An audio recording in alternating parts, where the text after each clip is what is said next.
আসসালামু আলাইকুম এভরিওয়ান।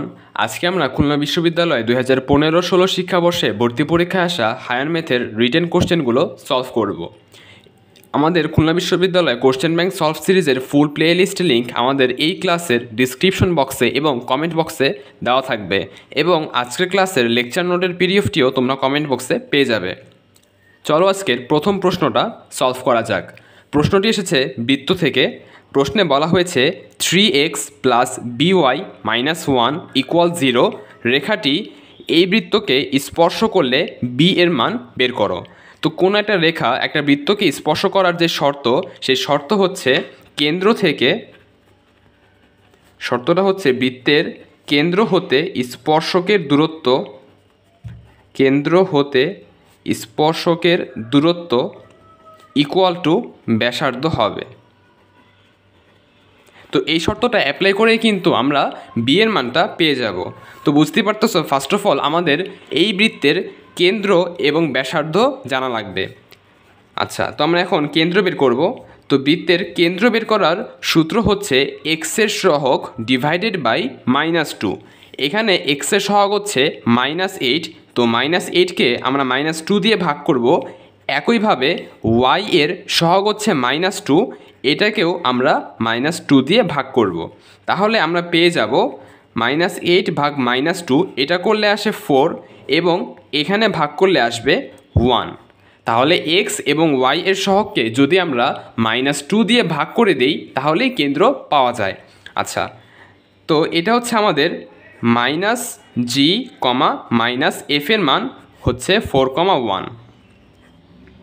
তাহলে আমরা যদি জিজ্ঞেস করি যে জি এর মানটা কত এবং এফ এর মানটা কত, তাহলে জি হচ্ছে আমাদের -4 এবং এফ হচ্ছে -1। এবার আমরা ব্যাসার্ধ বের করব। তো ব্যাসার্ধ বের করার জন্য কিন্তু একটা সূত্র রয়েছে। সূত্রটা হচ্ছে √g² + f² - c।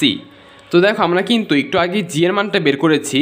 জি এর মানটা হচ্ছে -4, তো -4কে স্কোয়ার করলে হবে +16।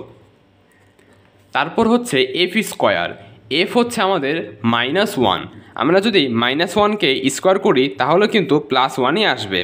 এরপর -c, সি হচ্ছে আমাদের বৃত্তের সমীকরণে যে ধ্রুবক থাকবে সেটা, অর্থাৎ 4। তো এখানে 16 আর 1 17, 17 থেকে 4 বিয়োগ করলে আমরা পেয়ে যাব 13।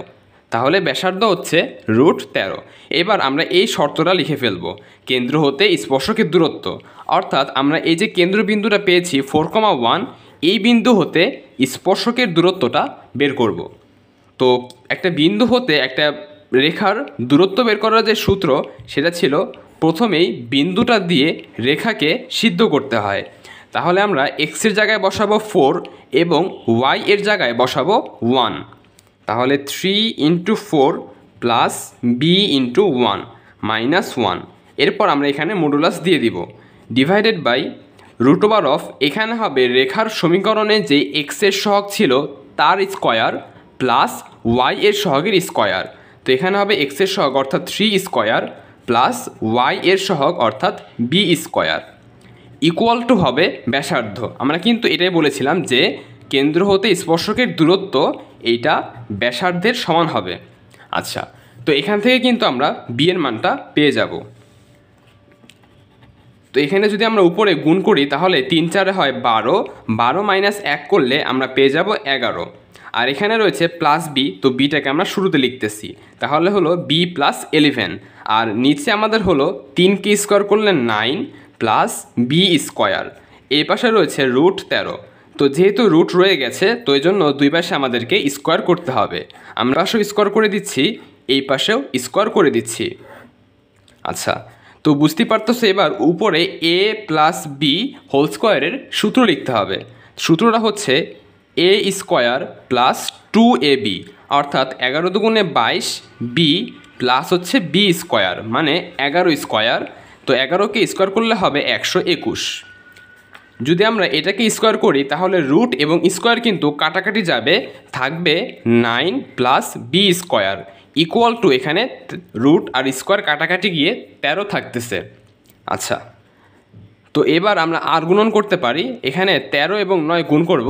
আমাদের যেহেতু ক্যালকুলেটর অ্যালাউ রয়েছে, তো আমরা এটা ক্যালকুলেটরের সাহায্যে করে দেখতেছি কত আসে। 13 গুণ 9 এটা করলে আমরা পেয়ে যাব 117। তো আমরা এখানে লিখে দিচ্ছি 117 প্লাস 13b² সমান সমান এ পাশে যা আছে তাই হবে, তাহলে b² প্লাস 22b প্লাস 121। এবার আমরা সবগুলোকে এক পাশে নিয়ে আসব। তাহলে দেখো প্লাস b² এ পাশে আসলে কিন্তু মাইনাস হবে। তো আমরা একবারে বিয়োগ করে লিখে দিচ্ছি 13b² থেকে একটা b² যদি আমরা বিয়োগ করি তাহলে থাকে 12b²। আচ্ছা, এরপরে প্লাস 22b এ পাশে আসলে হবে মাইনাস 22b।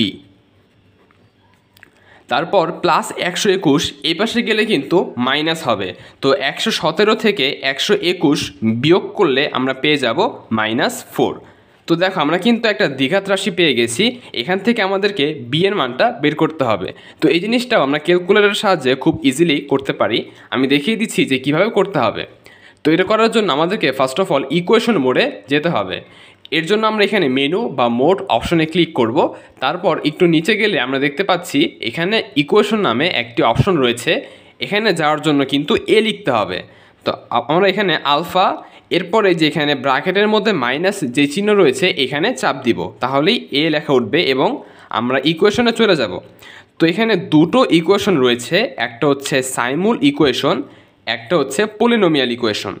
তো দ্বিঘাত ত্রিঘাত অর্থাৎ পাওয়ারযুক্ত যে সকল সমীকরণ রয়েছে সেগুলোকে আমরা বলি বহুপদী অর্থাৎ পলিনোমিয়াল, আর যেগুলোতে পাওয়ার থাকে না XYZ সেগুলো হচ্ছে সাইমুল ইকুয়েশন। তো আমাদের এটা একটা পলিনোমিয়াল ইকুয়েশন, এজন্য আমরা 2 নম্বরে চাপ দিব। তো 2 প্রেস করার পর আমাদের জানতে চেয়েছে যে এটার ডিগ্রি কত।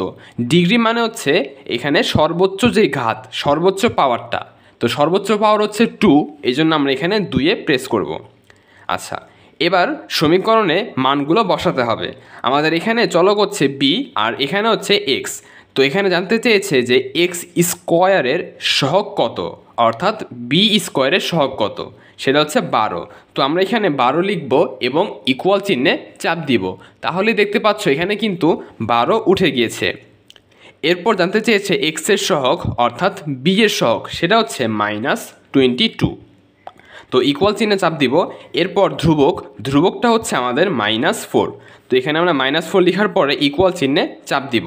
সবগুলো উঠানোর পর আমরা যদি আরও একবার ইকুয়াল চিহ্নে চাপ দিই তাহলে কিন্তু আমাদের এক্সের মান চলে এসেছে। তো এক্সের মান বলতে এখানে অ্যাকচুয়ালি বি এর মান। বি এর একটা মান আমরা পেয়েছি 2, আরেকটা মান আসতেছে -1/6। তাহলে বি এর একটা মান হলো 2 আর একটা মান হলো -1/6। তাহলে আমাদের অ্যান্সার হচ্ছে এই দুটো, 2 এবং 1/6।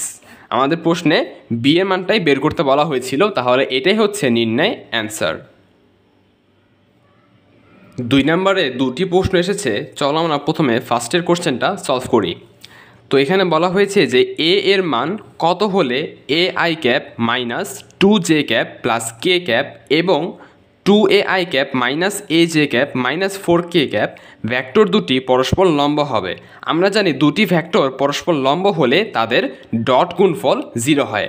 তো আমরা এখানে এই ভেক্টর এবং এই ভেক্টরের ডট গুণ করব। তো ডট গুণ করার নিয়ম হচ্ছে আই ক্যাপের সহগগুলো আর এখানের আই ক্যাপের সহগগুলো গুণ করব। একইভাবে IJ কে প্রত্যেকটার সহগগুলো গুণ করব। তো এখানে A আর 2A গুণ করলে আমরা পাবো 2A²। একইভাবে জে ক্যাপের সহগ হচ্ছে -A এবং -2। তো -A আর -2 গুণ করলে মাইনাসে মাইনাসে +2A। তারপর হচ্ছে -4 এবং 1, -4 আর 1 গুণ করলে পাবো -4 = 0। তো এখান থেকে আমাদেরকে এর মানটা বের করতে হবে।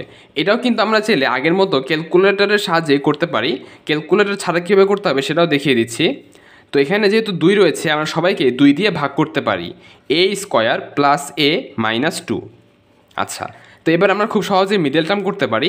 মিডল টার্ম করলে আমরা পাবো A² প্লাস 2A -A -2 = 0। এরপর বুঝতেই পারতেছে এখান থেকে A কমন নিলে A প্লাস 2, এরপর এখান থেকে কিছু কমন যায় না, তো -1 কমন নিব। -1 কমন নিলে পাবো A প্লাস 2 = 0। আচ্ছা, তো একবার লিখতেছি a প্লাস 2 আর একবার লিখতেছি a মাইনাস 1। তাহলে প্রথমটাকে একবার 0 ধরবো এবং দ্বিতীয়টাকে একবার 0 ধরবো। তাহলে প্রথমটা থেকে আমরা এর মানটা পাচ্ছি -2 এবং দ্বিতীয়টা থেকে এর মানটা পাচ্ছি +1। তো আমাদের প্রশ্নে এর মানটাই বের করতে বলা হয়েছিল, তো এটাই হচ্ছে উত্তর। আমরা কিন্তু প্রথম এই সমীকরণটা থেকে ডিরেক্ট ক্যালকুলেটরের সাহায্যেও বের করতে পারতাম, এটাও দেখিয়ে দিচ্ছি যে কিভাবে করতে হবে। তো আগের মতো আমরা এখানে মেনু বা মোড অপশনে যাব, যেখানে মেনুতে যাওয়ার পরে ইকুয়েশন অপশনে যাব, তাহলে একটু নিচেই যাব, তারপর আলফা এ।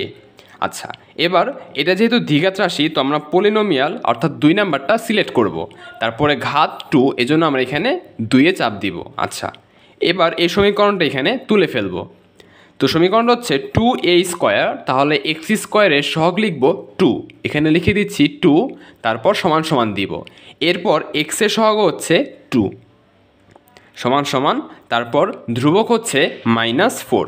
আচ্ছা, সমান সমান, এরপর ইকুয়েশনটা তোলা হয়ে গেলে আমরা যদি আরেকবার সমান সমানে চাপ দিই, তাহলে দেখো এক্সের একটা মান আসছে 1 আর একটা আসতেছে -2। আমাদেরও কিন্তু সেম মান এসেছে, একটা হচ্ছে 1, একটা হচ্ছে -2। তাহলে এটার উত্তর হচ্ছে এ পর্যন্তই। আচ্ছা, চলো এবার 2 নাম্বারের বি নাম্বার কোশ্চেনটা সলভ করা যাক। এই প্রশ্নে বলা হয়েছে function of x equal √4 - x² ফাংশনের ডোমেন ও রেঞ্জ নির্ণয় করো। তো ফাংশনের ডোমেন বলতে আমরা বুঝি এক্সের মান, এক্সের সেই সকল মান যে সকল মানের জন্য প্রদত্ত ফাংশনটা সংজ্ঞায়িত হবে, অর্থাৎ কোনো অবাস্তব মান আসবে না, শুধুমাত্র বাস্তব মান আসবে। তো দেখো এখানে এক্স কিন্তু রুটের ভিতরে রয়েছে, এই রাশির মধ্যে রয়েছে। তো আমরা যদি বাস্তব সংজ্ঞায়িত মান পেতে চাই, তাহলে রুটের ভিতরে যে রাশিটা রয়েছে সেই মানটাকে অবশ্যই 0 থেকে বড় অথবা 0-এর সমান হতে হবে। 0-এর চাইতে ছোট হলে কিন্তু সেটা অবাস্তব চলে আসবে, কারণ আমরা জানি রুটের ভিতরে নেগেটিভ, তার মানে হচ্ছে অবাস্তব। তো এই জন্য বাস্তব অর্থাৎ সংজ্ঞায়িত মান পেতে চাইলে রুটের ভিতরের রাশিটাকে 0 অথবা 0 থেকে বড় হতে হবে। আচ্ছা, তো এখান থেকে আমরা এক্সের একটা ব্যবধি পাবো, সেই ব্যবধিটাই হবে ডোমেন। তো এটা আমরা কিভাবে করব? ফার্স্ট অফ অল -x² যদি আমরা এ পাশে পাঠিয়ে দেই, তাহলে হবে +x²। আচ্ছা, এবার আমরা এক্সটাকে শুরুতে লিখতে চাই, অর্থাৎ x² আগে লিখব এবং 4 পরে লিখব। এটা করার ফলে আমাদের কিন্তু চিহ্নটা ঠিক রাখতে হবে। দেখো চিহ্নটা কিন্তু 4-এর দিকে হা করা ছিল, সেদিকেই রাখতে হবে।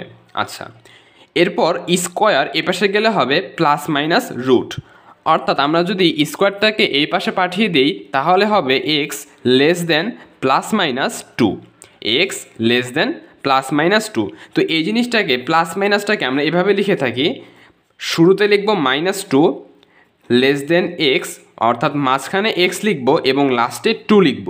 তো এখানে যে +- 2 রয়েছে, এটাকে আমরা এভাবে না লিখে আমরা এভাবে লিখব, প্রথমে -2 লিখব এবং শেষে +2 লিখব, আর মাঝখানে x থাকবে এবং চিহ্ন যা ছিল তাই থাকবে। চিহ্ন দেখো equal than or less than ছিল, চিহ্ন কিন্তু আমরা একই রেখেছি। আচ্ছা, তাহলে আমরা এক্সের একটা ব্যবধি পেলাম, এটা হচ্ছে -2 থেকে 2 পর্যন্ত। তাহলে দেখো এক্সের মান কিন্তু -2 হবে এবং 2ও হবে। আচ্ছা, তো এই ব্যবধিটাকে আমরা থার্ড ব্র্যাকেটের মাধ্যমে যদি প্রকাশ করতে চাই, তাহলে হবে ডোমেন ইকুয়াল টু হবে থার্ড ব্র্যাকেটের ভিতরে হবে -2, 2। এই ব্যবধিকে আমরা এভাবে প্রকাশ করে থাকি। আর এখানে আরেকটা জিনিস লক্ষণীয় যে যদি আমাদের ব্যবধি এরকম হতো -2 x <2, এখানে কিন্তু ইকুয়াল চিহ্ন নেই, অর্থাৎ এক্সের মানটা -2 থেকে বড় হবে, -2 হতে পারবে না, এবং 2 থেকে ছোট হবে, 2 হতে পারবে না। তো এক্ষেত্রে আমাদের ডোমেনকে লিখতে হতো ফার্স্ট ব্র্যাকেটের ভিতরে -2, 2, অর্থাৎ ইকুয়াল চিহ্ন থাকলে তখন আমরা থার্ড ব্র্যাকেট দিব, আর ইকুয়াল চিহ্ন না থাকলে আমরা ফার্স্ট ব্র্যাকেটে লিখব। তো এই বেসিক জিনিসগুলো আমাদের জানা লাগবে। আচ্ছা, তো আমরা কিন্তু ডোমেনের মানটা পেয়ে গেলাম -2 থেকে 2 পর্যন্ত। এবার আমরা রেঞ্জ বের করব। রেঞ্জ বলতে তেমন কিছুই না, জাস্ট এই ফাংশনের সর্বনিম্ন মান থেকে সর্বোচ্চ মান পর্যন্ত বোঝায়। আমরা ব্যবহারিক জীবনে রেঞ্জ যেই অর্থে ব্যবহার করি, এখানেও ঠিক একই অর্থ। আমি যদি বলি যে একটা ফোনের দাম, ধরে নিচ্ছি এই ফোনটার দাম 30,000 থেকে 40,000-এর মধ্যে, অর্থাৎ এই ফোনের যে প্রাইসের যে রেঞ্জ সেটা হচ্ছে 30,000 থেকে 40,000। তার মানে এই ফোনটার সর্বনিম্ন দাম হতে পারে 30,000 এবং সর্বোচ্চ দাম হতে পারে 40,000, এর মধ্যেই থাকবে। তো এটাই কিন্তু রেঞ্জ। ফাংশনের বেলা তো সেম জিনিস, আমরা দেখব যে এই ফাংশনটার সর্বনিম্ন এবং সর্বোচ্চ কত মান হতে পারে। তো এটা কিন্তু একটু চিন্তা করলেই পারা যায়। দেখো, যেহেতু এটা রুটের ভিতরে রয়েছে, এর মান কিন্তু সর্বনিম্ন 0 হবে, 0-র চেয়ে কম কিন্তু হবে না। রুটের ভিতরে যেটা রয়েছে সেটার মান কিন্তু সর্বনিম্ন 0 হবে। 0-র চাইতে যদি ছোট হতে চায় তাহলে কিন্তু অবাস্তব চলে আসে, যেটা হবে না। তাহলে আমরা বলতে পারি রেঞ্জের ক্ষেত্রে সর্বনিম্ন মানটা হচ্ছে 0। আচ্ছা, এবং সর্বোচ্চ মান কত হতে পারে? দেখো, আমরা এখানে যেহেতু বিয়োগ আকারে রয়েছে, তো সর্বোচ্চ মান তখনই পাবো যখন আমরা সবচাইতে কম জিনিস বিয়োগ করতেছি। দেখো, এখানে যেহেতু আমরা বিয়োগ করতেছি, তো বিয়োগ যত কম করব ততই কিন্তু বড় মান পাবো। তো এখানে যদি আমরা এক্সের জায়গায় 0 বসাই, তাহলে ফাংশন অফ এক্সের মানটা আসে √4 অর্থাৎ 2। তো এটাই কিন্তু সর্বোচ্চ মান। আমরা ফাংশন অফ এক্সের সর্বোচ্চ মানটা পাচ্ছি 2 এবং সর্বনিম্ন মানটা পাচ্ছি 0। তাহলে আমাদের রেঞ্জটা হচ্ছে 0 থেকে 2 এর মধ্যে। তো এটাকে আমরা লিখব এভাবে যে রেঞ্জ থার্ড ব্র্যাকেটে 0,2, অর্থাৎ সর্বনিম্ন মান হচ্ছে 0, সর্বোচ্চ মান হচ্ছে 2, তাহলে রেঞ্জ হবে 0 থেকে 2। আচ্ছা, তো আমাদের অ্যান্সার হচ্ছে এইটা এবং এটা। আশা করি এই ম্যাথটা সবাই বুঝতে পেরেছ। চলো এবার 3-এর A নাম্বার কোশ্চেনটা সলভ করা যাক। এই প্রশ্নটি এসেছে অন্তরীকরণের লিমিট থেকে। প্রশ্নে এই লিমিটটার মান বের করতে বলা হয়েছে। তো লিমিটের সবগুলো ম্যাথ কিন্তু আমরা এল হসপিটাল রুলের সাহায্যে করতে পারি। তো এটা অ্যাপ্লাই করার জন্য আমাদের ফার্স্ট অফ অল দেখতে হবে যে এখানে 0/0 ফরম্যাট এসেছে কি না। তা অর্থাৎ আমরা এখানে রাশির মধ্যে লিমিটটা বসিয়ে দেখব যে 0/0 আসে কি না। আচ্ছা, তো এখানে যদি 0 বসানো হয় তাহলে e⁻0, এটা মানে কিন্তু 1। এরপর মাইনাস, এখানে যদি 0 বসানো হয় তো 1 + 0 অর্থাৎ 1 এর পাওয়ারে যাই থাক সেটা কিন্তু 1ই হয়। এরপর নিচে এক্সের জায়গায় 0 বসালে থাকে log 1। তাহলে দেখতেই পারতেছো উপরে 1 - 1 এটা করলে 0 আসে, আর নিচে log 1 এটার মানও কিন্তু 0। তো যেহেতু 0/0 ফরম্যাট এসেছে, আমরা এখানে এল হসপিটাল রুলটি অ্যাপ্লাই করতে পারবো। আচ্ছা, তো রুলটি একদম সিম্পল। রুলটা হচ্ছে উপরে আর নিচে ddx করা। তো e⁻2x, আমরা জানি e⁻x-কে ddx করলে কিন্তু e⁻x-ই হয়, কিন্তু এখানে এক্সের সহগ রয়েছে 2, তো এক্সের সহগ থাকলে সেই সহগ দিয়ে গুণ করতে হয়। ddx করার সময় এক্সের সহগ থাকলে সেই সহগ দিয়ে গুণ করতে হয়। আচ্ছা, এরপর মাইনাস, এখানে আমরা সিম্পলি x⁻n এই সূত্রটা অ্যাপ্লাই করতে পারি। তো সূত্রটা ছিল x⁻n-1 অর্থাৎ 6 - 1। আমরা এখানে এই সূত্রটা অ্যাপ্লাই করেছি। একইভাবে আমরা এবার নিচে ddx করব। তো নিচে রয়েছে log 1 + x, এটাকে ddx করলে আসবে 1/1 + x। আচ্ছা, তো উপরে আর নিচে একবার ddx করা হয়ে গেল। এবার আমরা লিমিটটা বসিয়ে দেখব যে কোনো সংজ্ঞায়িত মান পাওয়া যায় কি না। তো আমরা যদি এখানে 0 বসাই তাহলে e⁻0 আসবে। e⁻0 মানে হচ্ছে 1, তাহলে 2-একে 2 পাবো। এখানে লিখে দিচ্ছি 2। এরপর মাইনাস, এখানে যদি 0 বসানো হয় তাহলে কিন্তু 1 থাকে, আর 1-এর পাওয়ার যাই হোক সেটা 1 হয়, তাহলে 6-একে 6 পাবো। আর নিচে হচ্ছে 1/1 + x-এর জায়গাতে 0 বসাবো, তাহলে কিন্তু শুধু 1 থাকতেছে, অর্থাৎ নিচে আমাদের আলটিমেটলি 1 থাকতেছে। তো উপরে হচ্ছে 2 - 6 -4, আর নিচে তো 1 দেওয়া লাগে না, তাহলে এই লিমিটটার আমরা অ্যান্সারটা পেয়ে গেলাম -4। এটাই হচ্ছে আমাদের অ্যান্সার। চলো এবার কোশ্চেন 3-এর B নাম্বার প্রশ্নটা সলভ করা যাক। এই প্রশ্নটি যোগজীকরণ থেকে এসেছে এবং এটা কিন্তু আমরা এর আগে অনেকবার সলভ করেছি। তো এই যোগজটি করার জন্য আমাদের লব এবং হরকে e⁻x দিয়ে গুণ করতে হবে। তো প্রথমেই সেই কাজটা করে নিচ্ছি। এখানে আমরা লিখতেছি e⁻x dx, নিচে হচ্ছে e⁻x * e⁻x plus e inverse x এর সাথেও আমরা e⁻x গুণ করব, অর্থাৎ লব এবং হরকে ই পাওয়ার এক্স দিয়ে গুণ করলাম। আচ্ছা, আর লিমিট আমাদের দেওয়া ছিল 0 থেকে 1। তো এবার গুণ করলে উপরে যা আছে তাই থাকবে, নিচে ই পাওয়ার এক্স ইন্টু ই পাওয়ার এক্স, এটা গুণ করলে আমরা পাবো ই power x whole square plus এই যেখানে আমরা দেখতে পাচ্ছি ই ইনভার্স এক্স মানে কিন্তু 1/e পাওয়ার এক্স। তাহলে নিচের ই পাওয়ার এক্স আর উপরের ই পাওয়ার এক্স কাটাকাটি যায়, থাকে শুধুমাত্র 1। তো এখানে আমরা 1 লিখে দিতে পারি। আচ্ছা, এরপর আমরা ই পাওয়ার এক্স এটাকে জেড ধরে নিব। আমি এখানে লিখে দিচ্ছি যে ধরি ই power x equal to Z. এরপর আমরা দুই পাশে ডিডিএক্স করব। তো ই পাওয়ার এক্সকে ডিডিএক্স করলে ই পাওয়ার এক্সই হয়, আর জেডকে ডিডিএক্স করলে হয় ডিজেড বাই ডিএক্স। এরপর যদি আমরা আর গুণন করি তাহলে ডিএক্স ভাগ আকারে রয়েছে, এ পাশে গেলে গুণ হবে, অর্থাৎ e x into d x equal to হচ্ছে ডিজেড। আচ্ছা, এবার আমরা এই মানগুলো এখানে বসিয়ে দিব। তাহলে উপরে ই পাওয়ার এক্স ডিএক্স এর জায়গায় আমরা কিন্তু লিখতে পারি ডিজেড, আর নিচে আমাদের ই পাওয়ার এক্স রয়েছে, ই পাওয়ার এক্সের জায়গায় আমরা লিখতে পারি জেড।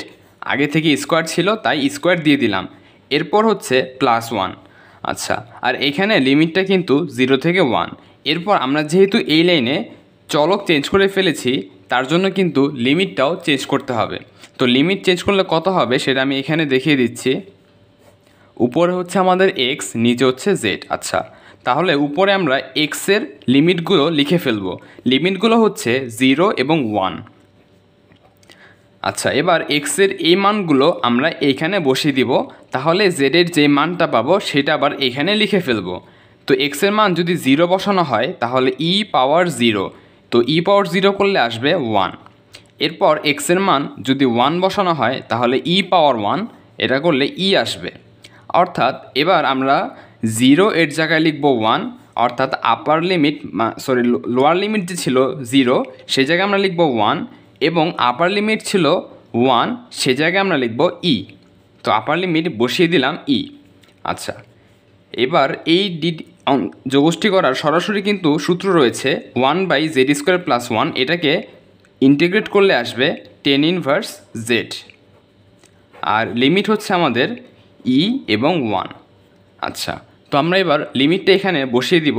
তাহলে প্রথমে বসাবো আপার লিমিট, তাহলে হবে tan ইনভার্স ই, জেডের জায়গায় ই বসিয়ে দিলাম। এরপর মাইনাস দিয়ে লোয়ার লিমিট বসাবো, অর্থাৎ tan ইনভার্স 1। tan ইনভার্স ই এর জায়গায় আমরা যা আছে তাই লিখে দিব tan ইনভার্স ই মাইনাস tan ইনভার্স 1 মানে হচ্ছে 45 ডিগ্রি, অর্থাৎ আমরা লিখতে পারি π/4। তো এটাই হচ্ছে আমাদের নির্ণয় অ্যান্সার। চলো এবার 4 নাম্বার কোশ্চেনটা সলভ করা যাক। প্রশ্নে আমাদের একটি চিত্র দেওয়া আছে, বলেছে যে চিত্রে এডি বাহুর দৈর্ঘ্য বের করো, অর্থাৎ আমাদেরকে এই বাহুটার মান জানতে চেয়েছে। তো প্রথমে দেখো আমাদের যে ABC ত্রিভুজ রয়েছে, এই ত্রিভুজের কিন্তু 2টা বাহু এবং একটা কোণ দেওয়া রয়েছে। তো এখান থেকে কিন্তু আমরা খুব সহজেই এসি বাহুটা বের করতে পারি। আচ্ছা, তো এসি বাহু এটাকে আমরা বলতে পারি ছোট হাতের বি। এরপর যে বিসি বাহু রয়েছে এটাকে আমরা বলতে পারি ছোট হাতের এ, কারণ এই পাশে বড় হাতের এ রয়েছে, অর্থাৎ এ কোণ রয়েছে। তো এ কোণের বিপরীত যে বাহু সেটাকে কিন্তু আমরা ছোট হাতের এ বলি। একইভাবে এটা হচ্ছে আমাদের সি কোণ, তো সি কোণের বিপরীত যে বাহু সেটাকে আমরা ছোট হাতের সি বলতে পারি। আচ্ছা, এবার আমরা একটা সূত্র পারি যে সেটা হচ্ছে b² = a² plus c² minus 2ac into হচ্ছে cos b। এটা কিন্তু আমরা ত্রিকোণমিতিতে শিখেছিলাম। তো আমরা এখানে এই সূত্রটা অ্যাপ্লাই করব। আচ্ছা, তো এ এবং সি এদের মান কিন্তু 15 করে, অর্থাৎ 15² প্লাস 15² মানগুলো আমরা এখানে বসিয়ে দিচ্ছি। 15² প্লাস 15² মাইনাস 2 ইন্টু এ ইন্টু সি, অর্থাৎ 15 গুণ 15, 15 গুণ 15। এরপর হচ্ছে into cos b। cos b হলো বি এর মানটা হচ্ছে 70 ডিগ্রি, তাহলে এখানে আমরা লিখে দিচ্ছি cos 70 ডিগ্রি। তো এর মানটা আমরা এবার ক্যালকুলেটরের সাহায্যেই বের করে দেখাচ্ছি কত আসে। তো আমাদের এখানে রয়েছে 15², তো আমরা এখানে লিখে দিচ্ছি 15², তারপর plus 15² minus 2 into 15 into 15 into হচ্ছে cos 70। আচ্ছা, এবার ইকুয়াল চিহ্ন দিলে আমাদের মানটা চলে এসেছে 296.09। এটা হচ্ছে আমাদের বি স্কোয়ারের মান। তো আমরা এখানে লিখে দিচ্ছি 296.09। আচ্ছা, তাহলে বি এর মানটা হবে রুট, এটা হচ্ছে আমাদের বি স্কোয়ারের মান। তো বি এর মানটা হবে রুট 296.09। তো এটাকে যদি আমরা রুট করি তাহলে পাবো রুট অ্যান্সার, এটা করলে আমরা পাচ্ছি 17.2। তো এখানে আমরা লিখে দিতে পারি 17.2 মিটার। আচ্ছা, তো আমরা যেহেতু এবার বি এর মানটা পেয়ে গেছি 17.2, এবার কিন্তু খুব সহজেই আমরা এডি বাহুটা পেয়ে যাব। তো আমাদের এখানে দুইটা কোণ দেওয়া আছে, আমরা যে কোনো একটা কোণ নিয়ে কাজ করলে পাবো। তো ধরছি যে আমরা এই কোণটা অ্যাপ্লাই করবো এখানে। তো দেখো, এই কোণের সাপেক্ষে এটা হচ্ছে আমাদের লম্ব এবং এটা হচ্ছে ভূমি। এই কোণের সাপেক্ষে আমাদেরকে লম্বের মানটা বের করতে বলেছে এবং ভূমির মানটা আমরা জানি। তো লম্ব এবং ভূমি এই সম্পর্কটা কিন্তু টেনের সূত্রে রয়েছে। তো এই জন্য আমরা এখানে টেনের সূত্রটা অ্যাপ্লাই করব। আমরা কোণ নিচ্ছি 32 ডিগ্রি। তো এখানে লিখতেছি যে 10। আচ্ছা, ফার্স্টে আমরা এখানে 10 একবারে 32 ডিগ্রি লিখে দিই। তাহলে আমরা জানি tan থিটা ইকুয়াল টু লম্ব বাই অতিভুজ। তো এখানে লম্ব হচ্ছে এডি। আচ্ছা, tan থিটা এর সূত্র আমরা জানি লম্ব বাই ভূমি, অতিভুজ না অ্যাকচুয়ালি। tan থিটা এর সূত্র হচ্ছে লম্ব বাই ভূমি। তো লম্ব আমরা লিখে দিলাম এডি এবং ভূমি হচ্ছে আমাদের এইটা, অর্থাৎ 17.2। তাহলে আমাদের এডি এর মানটা হবে 17.2 গুণ 10 32 ডিগ্রি। তো আমরা যদি এবার এই দুটো গুণ করি তাহলে কিন্তু এডি এর মানটা চলে আসে। তাহলে 17.2 ইন্টু 10 32 ডিগ্রি। আচ্ছা, 10 32। এবার ইকুয়াল চিহ্নে চাপ দিলে আমরা মানটা পেয়ে যাচ্ছি 10.75 মিটার। আচ্ছা, তো এটি হচ্ছে আমাদের এডি এর মান। আমরা এখানে বলতে পারি এটা হচ্ছে আমাদের অ্যান্সার। চলো এবার 5 নাম্বার প্রশ্নটা সলভ করা যাক। তো প্রশ্নে বলা হয়েছে যে একটি রশির এক প্রান্তে 10 পাউন্ডের ভর কোনো মসৃণ পুলির মাধ্যমে নিচে নামার সময় রশিটির অন্য প্রান্তে 5 পাউন্ডের অন্য একটি ভর টেনে উপরে তোলে। তো এটাকে যদি আমরা চিত্রের মাধ্যমে দেখাতে চাই তাহলে ধরে নিচ্ছি যে এটা হচ্ছে আমাদের একটা পুলি। তো এই পুলির এক প্রান্তে 10 পাউন্ডের ভর নিচের দিকে নামার সময়, অর্থাৎ এখানে আমাদের 10 পাউন্ডের একটি ভর রয়েছে যেটা নিচের দিকে নামতেছে, এবং একই সাথে সেটা আরেকটা 5 পাউন্ডের ভর, এখানে আমরা দিচ্ছি 5 পাউন্ডের একটি ভর রয়েছে, এটাকে উপরের দিকে তুলতেছে। আচ্ছা, তো এই অবস্থায় এদের ত্বরণ এবং রশির টান, আমাদের যে রশিটা রয়েছে এই রশির টান বের করতে বলা হয়েছে। তো দেখো, এদের ত্বরণ কিন্তু একই হবে, দুইটা বস্তুরই ত্বরণ কিন্তু একই হবে, কারণ তারা একই রশি দ্বারা যুক্ত রয়েছে। তো এক্ষেত্রে ত্বরণ বের করার যে সূত্র সেটা হচ্ছে উপরে হবে m1 মাইনাস m2 আর নিচে হবে m1 প্লাস m2 ইন্টু হচ্ছে জি। আমরা যদি জানতে চাই যে এই সূত্রটা কিভাবে এসেছে, এটা কিন্তু আমরা খুব সিম্পলি বলতে পারি। দেখো, আমরা জানি summation of F equal to M A. আচ্ছা, এবার সামেশন অফ এফ মানে কি? মানে হচ্ছে এই দুইটার লব্ধি বল, অর্থাৎ নিচের দিকে এখানে বলটা কাজ করতেছে, ওজন কাজ করতেছে। এই বস্তুর ক্ষেত্রে নিচের দিকে কিন্তু ওজন কাজ করতেছে, আর আমরা জানি ওজন ইকুয়াল টু হচ্ছে mg। তো আমরা এটাকে m1g বলতেছি এবং এটাকে বলতেছি m2। বড়টাকে বলতেছি m1, ছোটোটাকে বলতেছি m2। আচ্ছা, তো m1 ভরের ক্ষেত্রে আমাদের নিচের দিকে কাজ করতেছে m1g এবং m2 ভরের ক্ষেত্রে উপরের দিকে কাজ করতেছে m2g।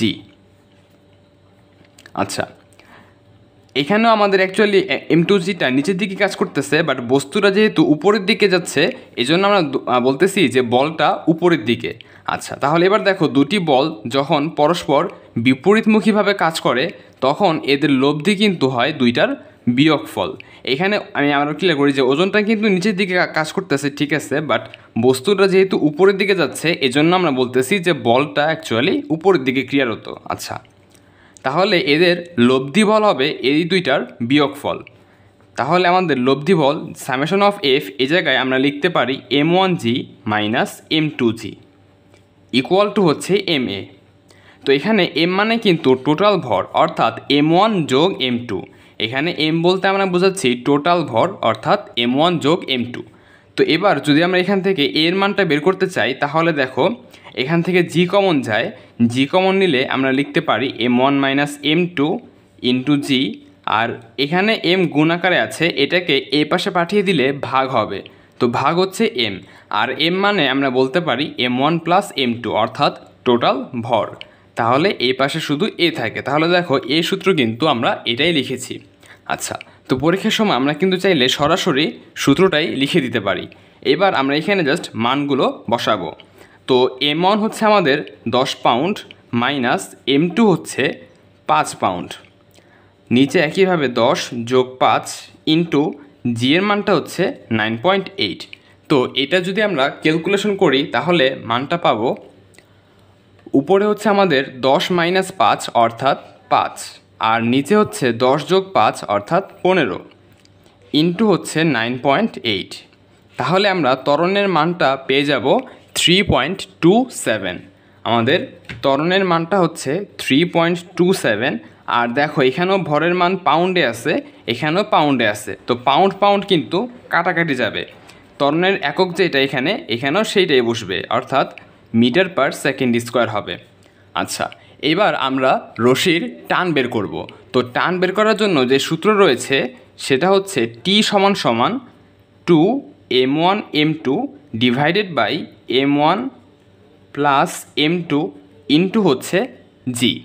তো আমরা এখানে এবার মানগুলো বসিয়ে দিব। উপরে হচ্ছে আমাদের 2 ইন্টু হচ্ছে m1 m2 অর্থাৎ 10 গুণ 5, নিচে হচ্ছে ভর দুইটার যোগফল অর্থাৎ 10 যোগ 5 ইন্টু হলো 9.8।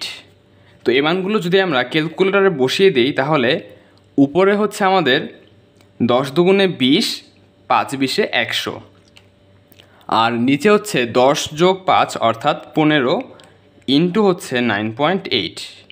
তাহলে আমরা মানটা পেয়ে যাব 65.33, 65.33 নিউটন। তো এটাই হচ্ছে আমাদের রশিটির টান। তাহলে আমাদের এখানে রশিটির ত্বরণ পেয়ে গেলাম এবং রশিটির টান পেয়ে গেলাম, এগুলোই হচ্ছে আমাদের অ্যান্সার। চলো এবার 6 নাম্বার কোশ্চেনটা সলভ করা যাক। এখানে দুইটি কোশ্চেন এসেছে, আমরা ফার্স্টে 6-এর এ নাম্বারটা সলভ করব। তো এই প্রশ্নে বলা হয়েছে থিসিস শব্দের অক্ষরগুলি থেকে প্রতিবারে 4টি অক্ষর নিয়ে মোট সমাবেশ সংখ্যা নির্ণয় করো। তো এখানে আমাদের যে শব্দটি দেওয়া রয়েছে এখানে কিন্তু মোট 6টি বর্ণ রয়েছে। আচ্ছা, এবং দেখতে পাচ্ছ যে এখানে কিন্তু একটি বর্ণের পুনরাবৃত্তি ঘটেছে। তো এখান থেকে আমাদের 4টি অক্ষর বিশিষ্ট সমাবেশ নির্ণয় করতে হবে। তো এই সমাবেশটা কিন্তু আমরা 2টা উপায়ে বের করতে পারি। আচ্ছা, তো যেহেতু আমাদের 4টা বর্ণ লাগবে, তো এরকম হতে পারে যে 4টা বর্ণের মধ্যে 2টি বর্ণ একই, 4টি বর্ণের মধ্যে 2টি বর্ণ একই, অর্থাৎ এই দুটো এস হবে এবং বাকি দুটো হবে অন্যান্য যে কোনো 2টা অক্ষর। আচ্ছা, অর্থাৎ প্রথম ক্ষেত্রে আমি বলতে চাচ্ছি আমাদের মোট বর্ণ রয়েছে 6টি, টি এইচ, তারপর হচ্ছে ই, এরপরে এস লিখলাম না, আই লিখলাম। আচ্ছা, আমরা দেখো বাকি যে 2টা এস রয়েছে সেই 2টা এস অলরেডি এখানে বসিয়ে দিয়েছি এইখানে, আর বাকি 2টি বর্ণ হবে, অর্থাৎ বাকি 2টি বর্ণ হবে এই 4টি থেকে। তাহলে এখান থেকে যে সমাবেশ সংখ্যা সেটি হচ্ছে, আমরা যেহেতু এস বসিয়ে দিয়েছি তো এস কাউন্ট করব না, এই 4টি থেকে 2টি বর্ণ নিব। তো 4টি বর্ণ থেকে 2টি বর্ণ নেওয়ার ক্ষেত্রে সমাবেশ সংখ্যা হচ্ছে 4c2। 4টি বর্ণ থেকে 2টি বর্ণ নেওয়ার যে সমাবেশ সংখ্যা সেটি হচ্ছে 4c2। তো এটা হচ্ছে একটা উপায়। আরেকটা হতে পারে যে 4টা বর্ণ থাকবে, 4টা বর্ণের প্রত্যেকটাই হবে আলাদা, অর্থাৎ একই বর্ণ রিপিট হবে না। সেক্ষেত্রে আমরা লিখব যে টি এইচ ই, এরপর এস, এরপর আই। আমরা কিন্তু এস পুনরায় লিখব না, কারণ আমরা যেহেতু এখানে লিখেছি যে কোনো বর্ণের পুনরাবৃত্তি ঘটবে না, প্রত্যেকটা বর্ণ একবার করে বসতে পারবে, সেজন্য এখানে প্রত্যেকটা বর্ণ একবারে লিখেছি, এস পুনরায় লিখিনি। আচ্ছা, তো এবার খেয়াল করো এখানে বর্ণ রয়েছে 5টি, তো এই 5টি থেকে 4টি বর্ণ এখানে বসাতে হবে। তো 5টি বর্ণ থেকে 4টি বর্ণ বসানোর ক্ষেত্রে সমাবেশ সংখ্যা হচ্ছে 5C4।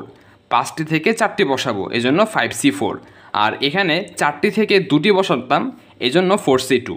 তাহলে আমাদের কিন্তু সমাবেশ সংখ্যা এটাও হতে পারে অথবা এটাও হতে পারে। তো যেহেতু অথবা বলতেছি, তাহলে মোট সমাবেশ সংখ্যা হবে এই দুটোর যোগফল, অর্থাৎ 4C2 প্লাস 5C4। আচ্ছা, তো এবার যদি আমরা এই দুটোর যোগফলটা করি তাহলে এটা আমরা ক্যালকুলেটরেই করে দেখাচ্ছি। 4 এরপর সি লেখার জন্য আমরা শিফট এরপর ভাগ চিহ্নে চাপ দিব, তাহলে সি লেখা চলে আসবে। 4C2 প্লাস হচ্ছে 5C4, তো যোগফলটা আমরা পেয়ে গেলাম 11, অর্থাৎ আমাদের মোট সমাবেশ সংখ্যা হচ্ছে 11টি। তো এটি হচ্ছে আমাদের উত্তর। চলো এবার 6-এর বি নাম্বার প্রশ্নটা সলভ করা যাক। প্রশ্নে বলা হয়েছে একটি পাত্রে 6টি সাদা ও 4টি লাল বল আছে। দৈবভাবে 2টি বল নেওয়া হলো। বল দুটি একই রঙের হবার সম্ভাবনা কত এবং ভিন্ন ভিন্ন রঙের হবার সম্ভাবনা কত? তো আমরা প্রথমে 1 নম্বর অঙ্কটা করব। এখানে বলেছে যে বল দুটি একই রঙের হবার সম্ভাবনা কত। তো দেখো এখানে কিন্তু 2টি সম্ভাবনা রয়েছে একই রঙের, তার মানে হলো 2টি বলই সাদা হতে পারে অথবা 2টি বলই লাল হতে পারে। আচ্ছা, তো সাদা হওয়ার যে সম্ভাবনা সেটা হচ্ছে আমরা ফার্স্টে দেখব যে 2টি বলই সাদা হওয়ার সম্ভাবনা কত। তো সাদা হওয়ার ক্ষেত্রে আমাদের অনুকূলে ফলাফল হচ্ছে 6টি সাদা বল থেকে আমরা 2টি সাদা বল নিচ্ছি, তাহলে 6টি থেকে 2টি, এক্ষেত্রে আমাদের অনুকূলে ফলাফল হবে 6C2। এটা হচ্ছে আমাদের অনুকূলে ফলাফল, ডিভাইডেড বাই নিচে হচ্ছে আমাদের মোট ফলাফল। দেখো এখানে মোট বল রয়েছে 10টি, 6 আর 4 মোট বল রয়েছে 10টি। তো 10টি থেকে আমরা 2টি বল নিচ্ছি, তাহলে মোট বল কিন্তু হবে 10C2। এটা হচ্ছে মোট ফলাফল, তার মানে সাদা 2টি বলে সাদা হবার সম্ভাবনা হচ্ছে এইটা। একইভাবে আমরা বের করব যে 2টি বলেই লাল হবার সম্ভাবনা কত। আচ্ছা, তো এক্ষেত্রে লালের ক্ষেত্রে দেখো আমরা 4টি লাল বল থেকে 2টি লাল বল নিচ্ছি, তাহলে অনুকূলে ফলাফল হবে 4C2 এবং মোট ফলাফল হচ্ছে 10C2, কারণ এবারও কিন্তু আমরা মোট 10টি বল থেকে 2টি বল নিচ্ছি। আচ্ছা, তাহলে 2টি বল একই রঙের হবার সম্ভাবনা কিন্তু এটাও হতে পারে অথবা এটাও হতে পারে।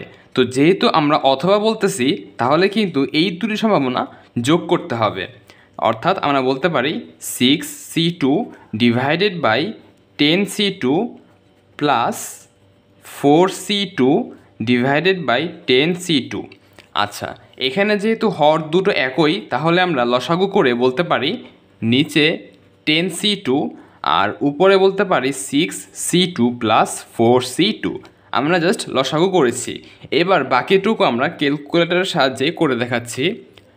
তো উপরে রয়েছে আমাদের 6, তারপর সি অর্থাৎ শিফট দিয়ে ভাগ চিহ্নে দিব, এরপর রয়েছে 2, তারপর হচ্ছে প্লাস 4C2 এবং নিচে হচ্ছে 10C2।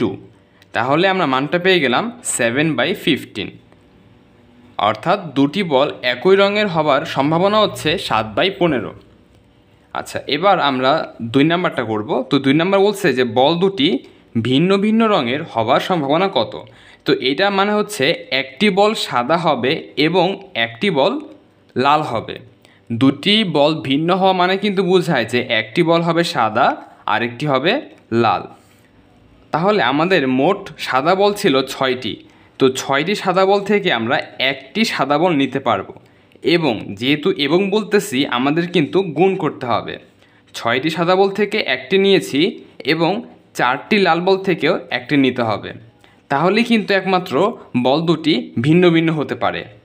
আচ্ছা, এইটা হচ্ছে আমাদের অনুকূলে ফলাফল, 6টি থেকে একটি সাদা বল এবং 4টি থেকে একটি লাল বল। এটা হচ্ছে আমাদের অনুকূলে ফলাফল। নিচে হবে আমাদের মোট ফলাফল। মোট ফলাফল কিন্তু আগেরটাই, অর্থাৎ মোট 10টা বল থেকে আমরা 2টা বল নিচ্ছি, তাহলে লিখব 10C2। আচ্ছা, তাহলে এখান থেকে আমরা যে মানটা পাবো সেটা হচ্ছে উপরে হবে আমাদের 6C1, তারপর হচ্ছে গুণ 4C1, আর নিচে হচ্ছে 10C2। তাহলে এই কাজটা করলে আমরা যে মানটা পাচ্ছি সেটা হচ্ছে 8/15। আচ্ছা, তাহলে দ্বিতীয় ক্ষেত্রে আমাদের সম্ভাবনা হচ্ছে 8/15। তো এই দুটি হচ্ছে আমাদের নির্ণয় অ্যান্সার। আশা করি সবাই এই ম্যাথটা বুঝতে পেরেছ। আমরা আমাদের সর্বশেষ প্রশ্নে চলে এসেছি।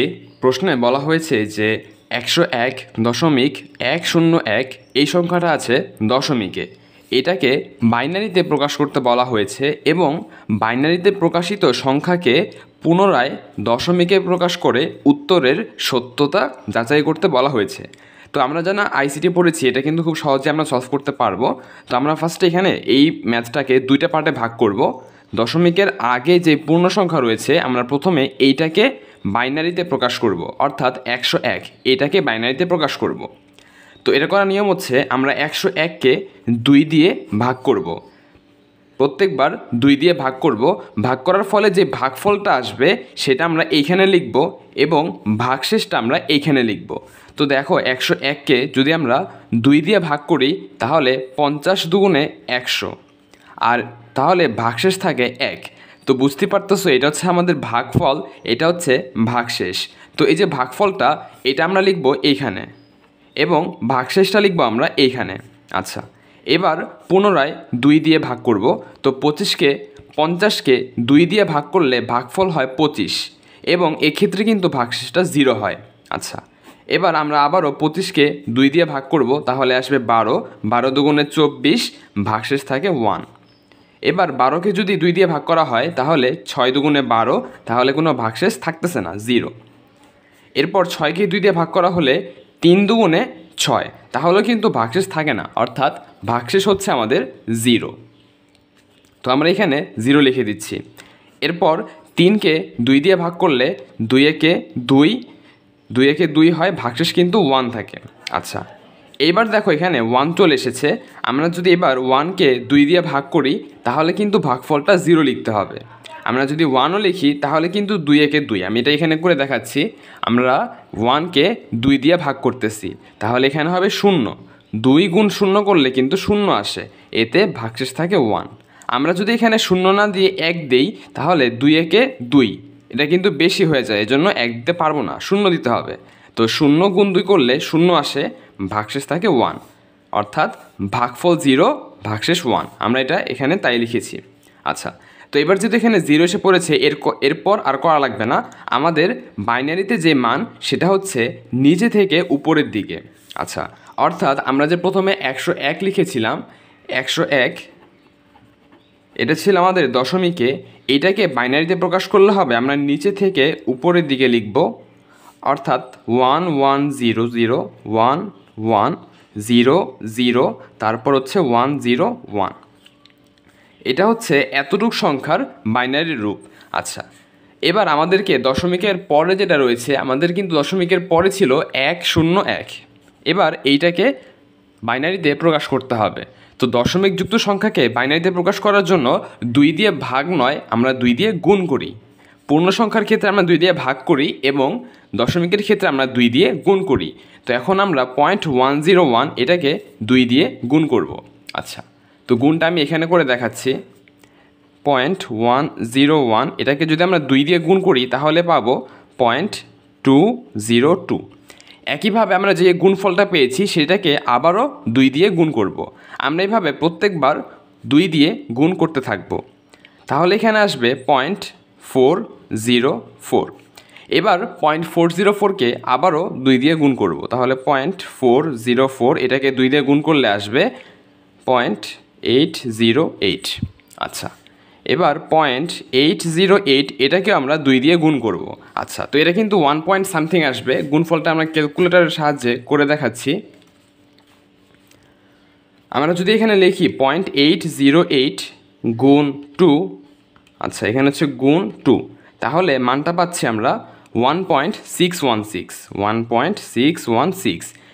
এবার যেহেতু 1 পয়েন্ট চলে এসেছে, তো আমরা যা এসেছে সেটাকে গুণ করব না, আমরা শুধু দশমিকের পার্টটাকে গুণ করব, অর্থাৎ 0.616। আমরা কিন্তু এখানে 1 নিব না, দশমিকের পরের পার্ট যেটা রয়েছে শুধুমাত্র সেটাকে 2 দিয়ে গুণ করব। আচ্ছা, তো এবার যদি আমরা 0.616 এইটাকে 2 দিয়ে গুণ করি, তাহলে আমরা পেয়ে যাব 1.232। এবারও কিন্তু আমরা 1 পেয়েছি, তো আমরা 1 লিখব না, আমরা লিখব শুধুমাত্র 0.232। আচ্ছা, তাহলে 0.232 এটাকেও আমরা 2 দিয়ে গুণ করব। তো এটাকে যদি আমরা 2 দিয়ে গুণ করি তাহলে পাচ্ছি 0.464। আচ্ছা, এভাবে আমরা কয়েকবার গুণ করতে থাকবো, যত বেশিবার গুণ করা যাবে তত বেশি অ্যাকুরেট রেজাল্ট পাওয়া যাবে। আচ্ছা, তাহলে 0.464 এটাকে যদি আমরা 2 দিয়ে গুণ করি তাহলে আসবে গুণ 2, তাহলে আমরা পাচ্ছি 0.928।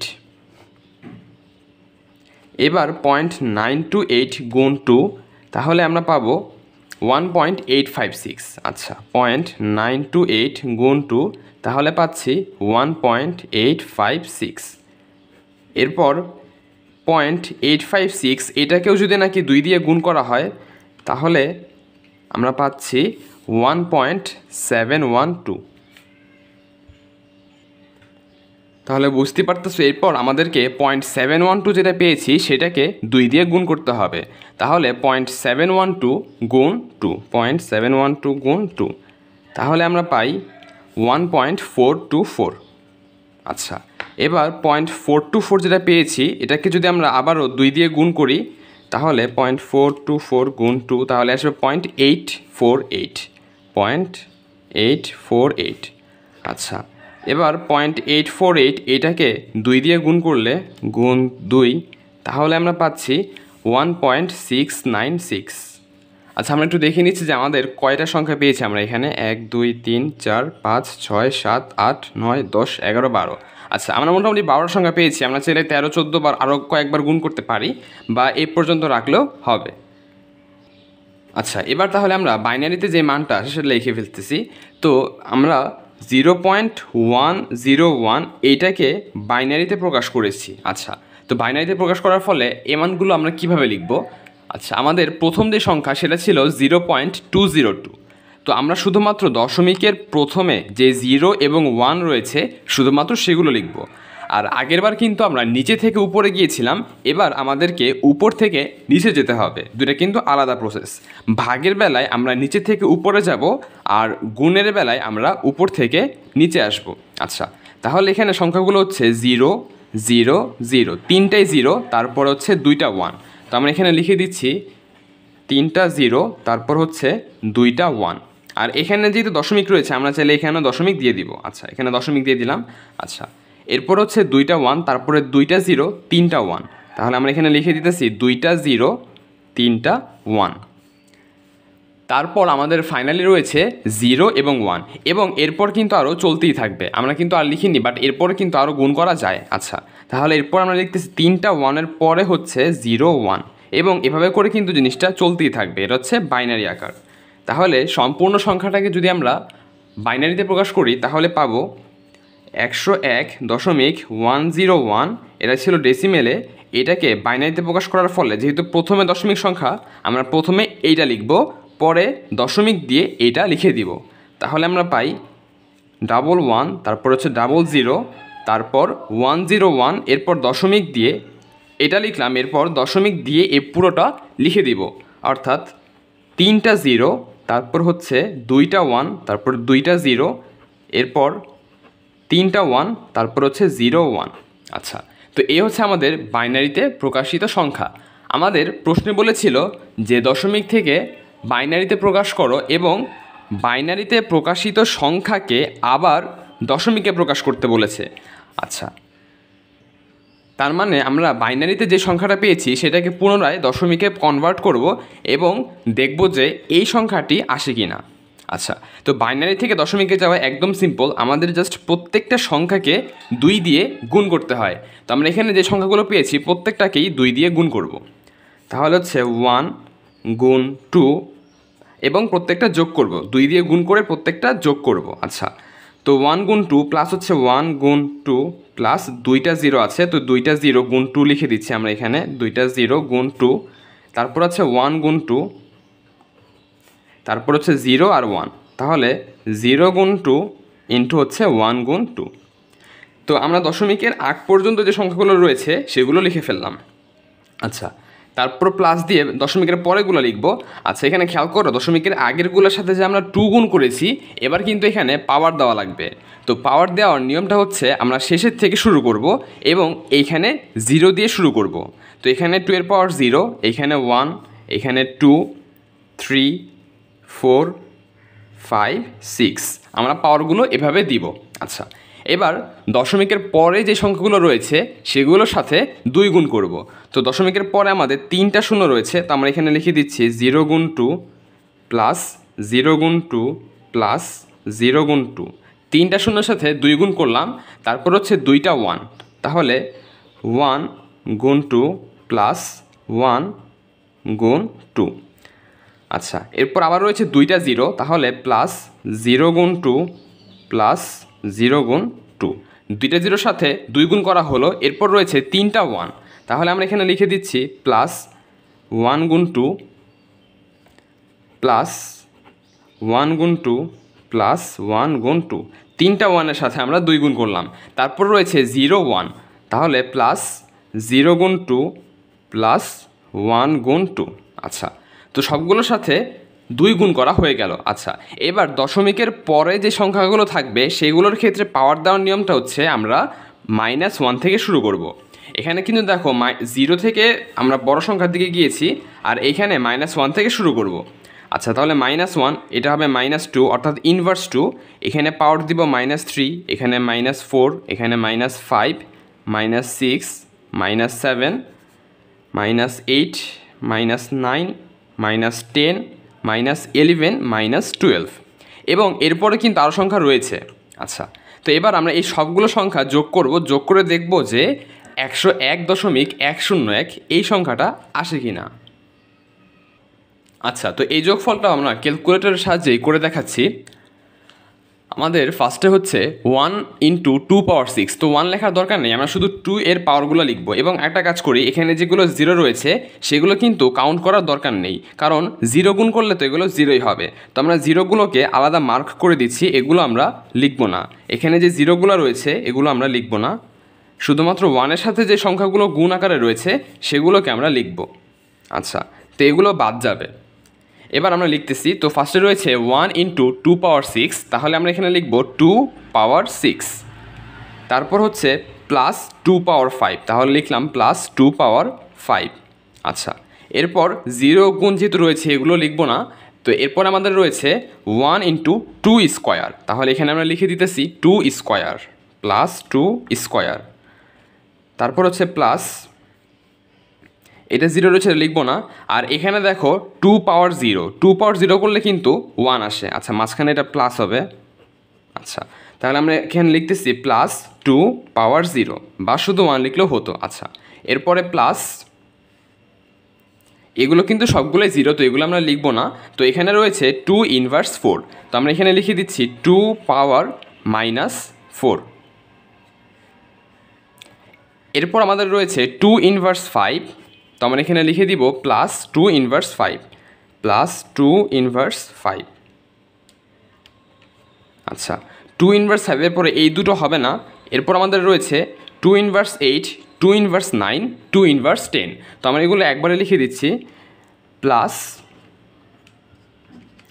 2 ইনভার্স 8, তারপর হচ্ছে প্লাস 2 ইনভার্স 9, তারপর হচ্ছে প্লাস 2 ইনভার্স 10, 2 পাওয়ার -10। আচ্ছা, 10 পর্যন্ত লেখা হলো। তারপরে দেখো 0 ইন্টু 2 পাওয়ার -11, এটা কিন্তু লিখবো না, আমরা লিখব 2 ইনভার্স 12, তাহলে এখানে লিখতেছি প্লাস 2 পাওয়ার -12। আচ্ছা, এবার যদি আমরা ইকুয়াল চিহ্ন ক্লিক করি তাহলে দেখো আমাদের সংখ্যাটা চলে এসেছে 101.1008। তো 1008 এটাকে কিন্তু আমরা বলতে পারি 101, অর্থাৎ আমাদের সংখ্যাটা এসেছে প্রায় 101.101। আচ্ছা, তো দেখো আমাদের যেহেতু এখানে আরও কনভার্ট করা যেত, আমরা আরও গুণ করতে পারতাম। গুণ যেহেতু আমরা অল্প কয়েকটা করেছি, আরও করে নিয়ে জন্য কিন্তু আমাদের সম্পূর্ণ 101 আসেনি। আমরা যদি আরও কয়েকটা গুণ করতাম তাহলে সম্পূর্ণ 101.101ই আসতো। আচ্ছা, তো এটা এই পর্যন্ত করলেই হবে। তো দেখো আমরা যে বাইনারিতে যে সংখ্যাটা পেয়েছিলাম সেটাকে 2 দিয়ে গুণ করার ফলে কিন্তু আবার দশমিকের সংখ্যাটাই ফিরে পেয়েছি। তাহলে আমাদের উত্তরটা সঠিক হয়েছে। তো আমরা লাস্টে লিখে দিতে পারি যে উত্তরের সত্যতা যাচাই করা হলো। আচ্ছা, তো এরই মাধ্যমে খুলনা ইউনিভার্সিটির 15-16 শিক্ষাবর্ষে ভর্তি পরীক্ষায় আসা হায়ার ম্যাথের রিটেন কোশ্চেনটি সলভ করা হয়ে গেল। আশা করি সবাই সবগুলো ম্যাথ বুঝতে পেরেছ। আর আমাদের খুলনা ইউনিভার্সিটি এবং কৃষিগুচ্ছের কোশ্চেন ব্যাংক সলভ সিরিজের ক্লাসগুলো যারা করনি তারা স্ক্রিনে দেওয়া লিঙ্কগুলো থেকে ক্লাসগুলো করতে পারবে। আর এতক্ষণ ক্লাসটি করার জন্য ধন্যবাদ সবাইকে।